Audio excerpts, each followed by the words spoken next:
നമസ്കാരം. ഹൈന്ദവ പുരാണത്തിൽ ഒരു കഥയുണ്ട്. ഒരു മാന്ത്രിക കണ്ണാടിയുടെ കഥ. വളരെ രസകരമായ ഒരു കഥയാണ്. ആ കണ്ണാടിയുടെ പ്രത്യേകത എന്താണെന്ന് വെച്ചാൽ, അതിൽ നമ്മൾ നോക്കിയാൽ നമ്മളുടെ രൂപമായിരിക്കില്ല അതിൽ കാണുന്നത്. പക്ഷേ നമ്മൾ ആരെയാണോ ലോകത്തിലേക്ക് വെച്ച് ഏറ്റവും കൂടുതൽ സ്നേഹിക്കുന്നത് ആ വ്യക്തിയുടെ രൂപമായിരിക്കും അതിൽ പ്രതിഫലിക്കുന്നത്.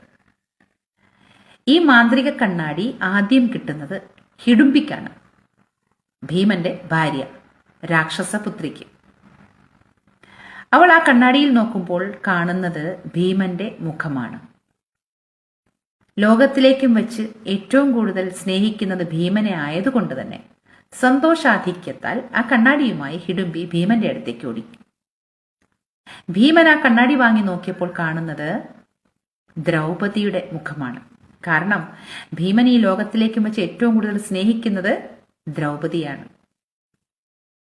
ആ സന്തോഷം പങ്കിടാൻ വേണ്ടിയിട്ട് കണ്ണാടിയുമായി ഭീമൻ ദ്രൗപദിയുടെ അടുത്തേക്ക് ചെന്നു.